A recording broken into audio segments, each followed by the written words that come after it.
وجاءوا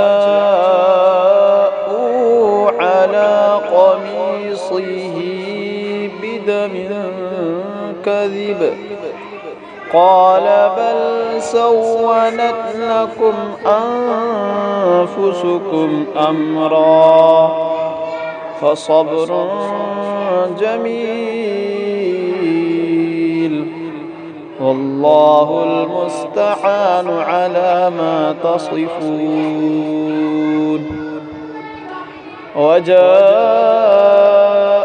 سيارة فأرسلوا واردهم فأدلى دلوه قال يا بشرى هذا غلام فأسروه بضاعة والله عليم بما يعملون.